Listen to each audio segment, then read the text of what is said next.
अस्सलामुअलैकुम viewers, welcome to all of you on my YouTube channel Crick Chat. Viewers, आज बात होगी जो इंडिया और पाकिस्तान का मैच खेला गया कल, उसके बारे में।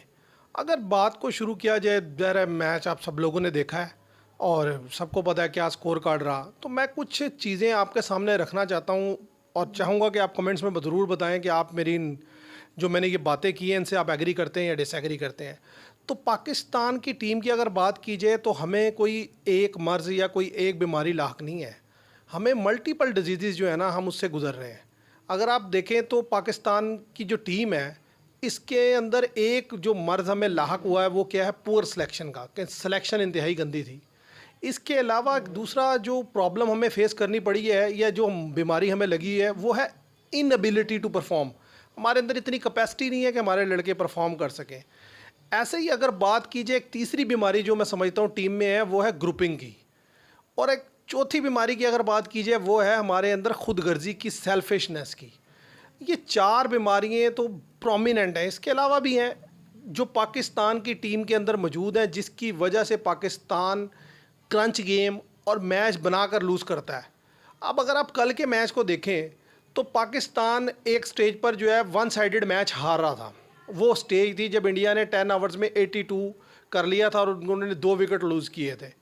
वो सिचुएशन ऐसी थी कि अगर इंडिया वहाँ से थोड़ी देर और कैरी ऑन करता तो वो ऑलमोस्ट 150, 160 और मे बी 170 तक फिनिश करता।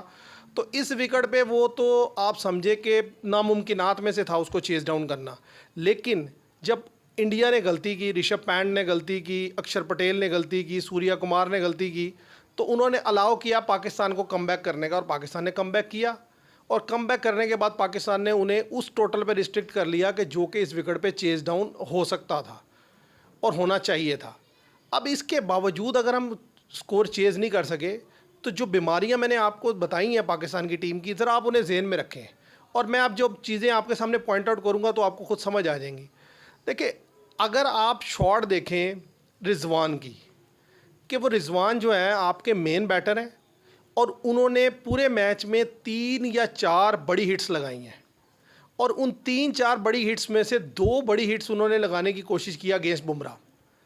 कोई भी कॉमन सेंस रखने वाला प्लेयर हो, जिसका दिमाग काम करता हो, मेरा नहीं ख्याल वो इस तरह की हरकत करेगा कि भाई जब आपके पास ओवर्स भी हैं और रना बॉल आपको रन्स चाहिए और एक प्रीमियम फास्ट बॉलर जो कि वर्ल्ड में रिनाउंड है कि T20 में सबसे कम इकोनॉमी रेट फास्ट बॉलर्स में उसका है, और वो आपको किसी बैटिंग विकेट पे क्रॉस बैटेड शॉट नहीं खेलने देगा, उस बॉलर के अगेंस्ट आप जा रहे हैं क्रॉस बैटेड शॉट खेलने के लिए, तो ये जो रिजवान की शॉट है इसको आप कैसे देखेंगे? मैं तो इसको ग्रुपिंग के लिहाज से देखता हूँ कि रिजवान चाहते ही नहीं थे कि पाकिस्तान ये मैच जीते, क्योंकि अगर बाबर आजम की कैप्टनसी में पाकिस्तान ये मैच जीत जाता तो सबसे पहली चीज़ तो ये होनी थी कि भाई बाबर आजम वो वाहिद ऐसा कैप्टन बन जाना था जिसने आईसीसी इवेंट में इंडिया को 2 दफ़ा हराने वाला, उसके सारे दाग धुल जाने थे। तो वहाँ पर जान पूछ कर रिजवान ने वो गलत शॉट खेली है। अच्छा, अगर आप समझते नहीं जी ग्रुपिंग नहीं थी, वैसी शॉट खेल दी, तो फिर खुदगर्जी थी। इसका मतलब है उन्होंने अपने 30-40 रन कर लिए थे तो उन्हें से कोई परवाह ही नहीं थी कि टीम जीते हारे, कोई फ़र्क नहीं पड़ता, मैंने तो 30 रन कर लिए हैं, लिहाजा उठा के मारो। भाई उस टाइम पर सिचुएशन डिमांड ही नहीं करती थी इस तरह की हिट की। आप देखें जिस टाइम बुमराह ओवर करवाने आए हैं, पाकिस्तान को 6 ओवर्स में 40 रन रिक्वायर्ड था उस वक्त, यानी कि 36 बॉल पे 40, तो 7 का भी रन रेट नहीं है। अगर आप बुमराह का सारा ओवर भी मैडन खेल जाते, विकेट ना देते, तो कितना रह जाता आपको? 5 ओवर्स में 40, तो 8 का रन रेट होना था। पीछे 1 ओवर बुमराह का बचना था, एक उसने स्पिनर से कराना ही कराना था, तो आप उसे हिट कर सकते थे, आप दूसरे बॉलर्स को हिट कर सकते थे। विकेट ना देते आप बुमराह को, मैच आपके हाथ में था। बुमराह कोई एक्स्ट्रा ऑर्डिनरी डिलीवरी कर देते और आप आउट हो जाते, ठीक है जी, इट्स ओके फाइन, कि बॉल ही बड़ी ज़बरदस्त थी। लेकिन आप तो जानते पूछते सेंटर में पड़ी हुई गेंद को आप क्रॉस उठा रहे हैं ऐसे जैसे स्पिनर गेंद करा रहा है कोई गली मोहल्ले का, जिसे आप उठा के लेग स्टंप पे छक्का मार देंगे। तो रिजवान की शॉट को देख के तो मैं 100% श्योर हूँ, या तो वो ग्रुपिंग का शिकार है, वो बाबर आजम के अगेंस्ट ग्रुप में खड़े हैं कि उन्हें यह था कि किसी सूरत मैच नहीं जीतना चाहिए, इसलिए उन्होंने वो लूज शॉट खेली। दूसरी तरफ अगर मैं बात करूं कि जो आपके फ़खर जमान है, भाई आप क्या क्रिकेट खेलते हैं, आपको पता है कि 1 ओवर स्पिनर का बाकी है और उसने वो करवाना ही करवाना है, कितनी देर डिले कर लेगा? 1 ओवर, 2 ओवर, आखिर तो वो अक्षर पटेल से ओवर करवाएगा, या अगर नहीं करवाएगा तो एंड तक लेके जाएगा, आपके पास एक अपॉर्चुनिटी बन जाएगी। लेकिन उन्होंने इतना वेट नहीं किया। जिस टाइम फ़खर जमान ने हिट किया है, हमें उस वक्त 48 बॉल्स पर 48 रन रिक्वायर्ड थे। मतलब रना बॉल चाहिए तो हिट किधर मार रहे हो यार? उठा के हिट तो तब मारी जाती है ना जब आपको कोई 10 का रन रेट, कोई 12 का रन रेट, कोई 11 का रन रेट है, रन रेट ऊपर चढ़ रहा है, मैच आपके हाथ में है, विकेट्स आपके हाथ में है, आप क्या शॉट खेल रहे हैं? अब इस शॉट को आप क्या कहेंगे? दिमाग ख़राब है प्लेयर का, या वो ग्रुपिंग का शिकार है, या वो सेल्फिशनेस है? कुछ तो मतलब क्या कहेंगे आप इसको? यानी कि कोई तो नाम देंगे कि किस वजह से उन्होंने वही शॉट खेली। ऐसे ही अगर आप बात करें शादाब की, शादाब परफेक्ट एग्जांपल है पुअर सिलेक्शन की भी और दोस्ती यारी की भी। आप देखें कि वो शख्स पिछले इतने अरसे से टीम का हिस्सा है, ना वो बॉलिंग में परफॉर्म करके दे रहा है ना बैटिंग में। किसी छोटी टीम के खिलाफ वो 30-40 रन कर देता है, उसको आगे हम मेन मैच में भी डाल लेते हैं। अब पिछले यूएसए के मैच में वो एज अ बॉलर खेल रहे थे, बॉलिंग में उन्होंने कुछ भी परफॉर्म नहीं किया। वो 25 रन बॉल्स पे उन्होंने 40 रन कर लिया, और उन्होंने एज अ बैट्समैन यानी कि उन्हें खिला लिया इंडिया के अगेंस्ट। तो आप इससे अंदाज़ा लगाएं कि फ्रेंडशिप ही चल रही है ना। तो इससे घटिया यानी कि आप सिलेक्शन क्या कर सकते हैं कि आपने फ्रेंडशिप की बेस पर एक लड़के को सिलेक्ट किया है। भाई कितनी को मैच विनिंग इनिंग्स खेल चुके हैं ये आपके शादाब खान साहब, जिनको आप कह सकते हैं हाँ जी ये तो बहुत ही ज़बरदस्त प्लेयर हुए, इन्होंने बड़ी शानदार इनिंग्स खेली। फिर इसी तरीके से आप देखें इब्रार को हम कह के थक गए, लेकिन पूरा टूर्नामेंट ये किस्म का ख़त्म हो गया, अब 2 मैच रह गए, उसमें क्या हमने करना है, लेकिन उन्होंने खिलाया नहीं उसे। और पुअर सिलेक्शन की एक और बेहतरीन एग्जांपल आपके पास उस्मान खान है। भाई अभी वो लड़का पीएसएल में खेला है, उसका डोमेस्टिक का भी कोई इतना तजर्बा नहीं है, उसे किसी बायलैटरल सीरीज़ में ट्राई करो, जब वो उधर परफॉर्म करने लग जाए फिर आप उसे वर्ल्ड कप जैसे इवेंट में लेके जाओ। वो लड़का बैटिंग करने आया तो वो लिटरली इतना डरा हुआ था, उसे समझ नहीं आ रही थी, ना उसके पाँव चल रहे थे ना हाथ चल रहे थे, गेंद कहीं थी, वो खुद कहीं, एक बाउंड्री उसे लगी है, उस बेचारे को पता नहीं मैंने खेलना कैसे है। तो भाई हमें जो बीमारियाँ मैंने आपको लाख बताई हैं ना, उनमें एक ग्रुपिंग है, वो नज़र आई है। शहीन अफरीदी का ओवर देखें आप, लास्ट ओवर करने के लिए आए हैं, 9 आउट हो चुके हैं इंडिया के, वो बॉल सिराज को गेंद विकेट पे कर ही नहीं रहे, वो सीधा फुल टॉस दिए चले जा रहे हैं। पिच पे बॉल मारेंगे तो कहीं इधर उधर जाएगी या उसको आउट होगा, वो उसको सीधे फुल टॉस दे रहे हैं ताकि वो प्लेस करे जाए। वो तो रन आउट हो गया, वरना 10-12 रन और बनवा देने थे उन्होंने। बात यह है कि आप इतने एक्सपीरियंस बॉलर हैं, इतनी विकेट्स ली हैं आपने, और स्पीड को क्या हो गया है शहीन अफरीदी की? 130, 135, 130, 135, ये वो शहीन अफरीदी था जिसकी 145, 146 की स्पीड थी 2021 में। तो बात यह है कि सिलेक्शन हमारी 2021 में भी गंदी थी, लेकिन कम से कम यूनिटी तो थी। इस वक्त तो टीम में आपको यूनिटी नज़र नहीं आ रही। जहां मैच आप फंसा लेते हैं या आप जीतने की पोजीशन में होते हैं, वहीं आपके लड़के 2 नंबरी करनी शुरू कर देते हैं। आप इमाद वसीम की बैटिंग देखें, 26 गेंदें खेली हैं उस बंदे ने 15 रन बनाने के लिए। पहले तो बाबर आजम की इंतहाई पुअर कैप्टनसी है कि आप एक ऐसे लड़के को भेज रहे हैं ऊपर बैटिंग करने के लिए जो पिछले कई साल से इंटरनेशनल क्रिकेट से आउट था, और उसके बाद जब वो खेला तो एक मैच खेला, उसके बाद फिर अनफिट हो गया, तो आज आया तो आज आपने सबसे ऊपर उठा के उसे भेज दिया। भाई आपने इफ्तिखार को किस लिए रखा है? वो जो इतना बड़ा आप कह के नहीं थकते, बहुत बड़ा हिटर है, जब ज़रूरत पड़ती है इफ्तिखार आपको फेल करवा देता है, परफॉर्म करके नहीं देता। अपने लिए खेलते। कल के मैच में जो सबसे डिसअपॉइंटिंग चीज़ मुझे लगी, भाई जो गलत कर सकता था ना कोई टीम को हरवाने के लिए, वो सब ने किया। फ़खर जमान को देख लें, ठीक है, बाबर आजम की कैप्टनसी को देख लें, शादाब खान को देख लें, आप इफ्तिखार को देख लें, सब ने अपना अपना हिस्सा डाला है टीम को हरवाने में।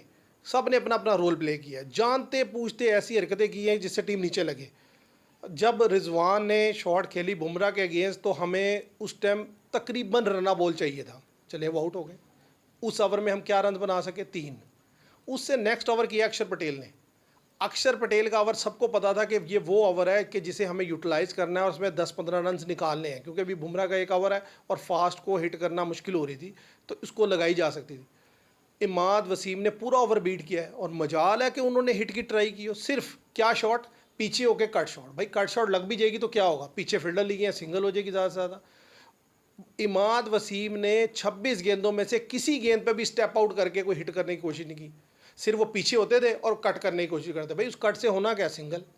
तो इसका मतलब क्या है? मैं तो सीधा सीधा ये समझता हूँ कि लड़के जीतने नहीं चाहते थे। भाई अगर आप शॉट खेलना चाहें तो नसीम शाह भी नीचे आके 2 चौके लगा देता है, आप बल्ला घुमाएंगे तो कहीं ना कहीं लग के निकल जाएगी। अर्शदीप सिंह ने भी 1-2 बाउंड्रीज लगा दी थी। लेकिन क्या है कि आप तो ये समझ रहे थे कि भाई बैट नहीं हिलाना। इफ्तिखार को देख लें आप, भाई सबसे क्रूशल ओवर दोबारा जो हमें मिला अक्षर पटेल के बाद, वो सिराज का था। सिराज ने उसमें नोबल भी की, वाइट भी की, इवन देन उस ओवर में पाकिस्तान कोई बाउंड्री नहीं लगा सका, क्योंकि कोई इतनी खास ट्राई ही नहीं कि सीधी बॉल आ रही है या तो सीधा खेल देते या लेग स्टंप पे खेल के सिंगल के लिए खेल देते। जानते पूछते मैच को उस जगह लाया गया कि जहाँ पर जाके कहा जाए ओहो अब तो रन इतना ज़्यादा हो गया था, हमसे बना ही नहीं। भाई तो ये रन्स लाया कौन है?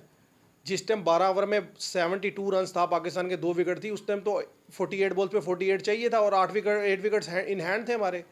तो विकेट भी देते चले गए जानते पूछते, और रन्स बनाना भी छोड़ दिया, सिंगल लेनी भी खत्म कर दी। और जो जो क्रूशल ओवर मिलता था जिस पे हिट कर सकते थे उस पर हिट नहीं की, हिट किसे कर रहे हैं? बुमराह। यार कोई अकल काम करती है? कोई दिमाग है हमारे लड़कों के पास? मतलब किस किस्म की क्रिकेट खेलते हैं आप न? बॉलिंग में भी आप शुरू देखें, 50 रन हमने कंसीड करवा दिए 6 ओवर में इस विकेट पे, जहाँ पर गेंद लोगों को नज़र नहीं आती, हमने वहाँ पे 6 ओवर में 50 रन करवा दिए। भाई इंडिया ने हमसे कई गुना ज़्यादा गलतियाँ की फर्स्ट हाफ में, लेकिन हमने उन्हें सेकंड हाफ में उससे डबल गलतियाँ करके दोबारा वापस मैच में ले आए। भाई वरना इंडिया तो मर गया था जहाँ जिस तरह की हरकतें की थी उसने। ऋषभ पंत ने जो शॉट मार के आउट हुआ है, जो अक्षर पटेल ने शॉट खेली है, जो सूर्या कुमार ने शॉट खेली है, इंडिया की तो वो होनी थी जिसका कोई हिसाब नहीं। उनकी क्राउड आवाम से और जो मीडिया पे, उसको बचाया किसने? पाकिस्तानियों ने। पाकिस्तानियों ने कहा भाई तुम अगर शेर हो, हम सवा शेर है गलतियां करने में, हम वो हरकतें करेंगे कि लोग हैरान हो जाएंगे। ना रन्स बनाएंगे, विकेट भी देंगे, और 120 के मैच में आखिरी 3-4 ओवर में 10 का रन रेट ले जाएंगे। यार हम कोई पागल हैं या हमें मैच की समझ नहीं आती? भाई हमें सारी समझ आती है कि ये टीम जो खेल रही है इसके अंदर ग्रुपिंग भी खूब है, इसके अंदर पुअर सिलेक्शन है दोस्ती जारी पे जो की गई है, और इसके साथ साथ अगर मैं कहूँ तो सेल्फिशनेस कूट कूट के भरी है प्लेयरों में। अपने लिए खेलते हैं, 10-20-30 रन की है और निकलो। और इसके अलावा चौथे नंबर पे अगर कोई चीज़ आती है ना, तो कई जगह कुछ बैट्समैन तो ऐसे हैं वो चाह के भी रन नहीं कर सकते, उनके अंदर इतनी एबिलिटी नहीं है। उनमें आपका एक इफ्तिखार है कि जिस जो चाहेगा भी ना तो वो रन नहीं कर सकता, ऐसे ही शादाब है। ये दोस्ती यारी पे भी हैं और इनके अंदर एबिलिटी भी नहीं है ये खेल सके। जब से ये खेल रहे हैं हम यही कहते चले आ रहे हैं भाई इनमें नहीं टैलेंट, इनमें नहीं टैलेंट, ये नहीं कर सकते। लेकिन मजाल है, किसी को फ़र्क पड़ता हो? वो खिलाए जाते हैं, पैसा दिए जाते हैं, अब उन्हें पैसा मिल रहा है, एंजॉय कर रहे हैं, कोई फ़र्क नहीं पड़ता। फिर आएंगे वापस, फिर इसमें से कुछ कप्तानी से हटाया जाएगा, टीम को तोड़ा जाएगा, फिर 4-6 महीने इनसे भी घटिया प्लेयरों को चांस देके खिलाया जाएगा और बाद में कहा जाएगा देखो जी टैलेंट ही नहीं है, तो लिहाजा ये जो प्लेयर हैं ये दोबारा वापस आ जाएंगे। भाई पाकिस्तान में पिछले 20-25 साल से यही ड्रामा चल रहा है, और जो हालात हैं ये ऐसे ही चलेगा, क्योंकि जो ग्रुपिंग नज़र आ रही है वो पता नहीं क्यों नहीं मीडिया पे उस तरीके से हाईलाइट कर रहे। ग्रुपिंग है, प्लेयर्स की हरकतों से नज़र आ रहा है। जहां पाकिस्तान मैच में वापस आता है वहीं कोई ना कोई एक आधा लड़का ऐसी हरकत करता है जिसे पाकिस्तान बहुत ही दूर चला जाता है मैच, और मैच हम हार जाते हैं। अब आप ये तो नहीं कह सकते कि रिजवान इनअवेयर है, उसे पता नहीं है मैच की सिचुएशन का, या उसे खेलने का नहीं पता। तो ये सब चीज़ें ऐसी हैं जब तक, और ये ग्रुपिंग करवाने में हमारे अपने लोग, बोर्ड के लोग शामिल हैं ना। ये शहीनशाह को कप्तानी देते, फिर उसे लेकर दोबारा बाबर आजम को देते, तो ये आज हालात ना होते। रिजवान, मैं जो समझता हूँ रिजवान अपने आप को जो है वो एज अ कैप्टन देख रहे हैं फ्यूचर में।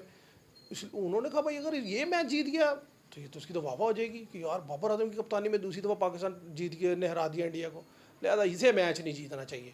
उन्होंने कहा मारो ऐसी घटिया शॉट के जो तारीख में याद रखी जाए, वो शॉट मार के वो आउटों को चले गए। इस तरह की शॉट बंदे ने मारी हो ना किसी और ने इंडिया में, यकीन करो सारी ज़िंदगी से दोबारा मैच ना खेला है अगले कि यार ये इस काबिल, तुम इतनी सेंस नहीं है, तुम क्या खेल रहे हो। वैसे ये मेरी आज की डिस्कशन थी, ये सिर्फ आप समझे कि जस्ट मैंने आपके साथ अपने जो इमोशंस हैं वो शेयर किए हैं इसके, क्योंकि मैच सबने देखा था, सबको पता है कि क्या मिस्टेक थी, जो जो मेन चीज़ें हुई वो मैंने आपके सामने रख दी। आप अगर इससे एग्री करते हैं तो ज़रूर कमेंट में बताइएगा, अगर आप डिसएग्री करते हैं तो वो भी बताइएगा।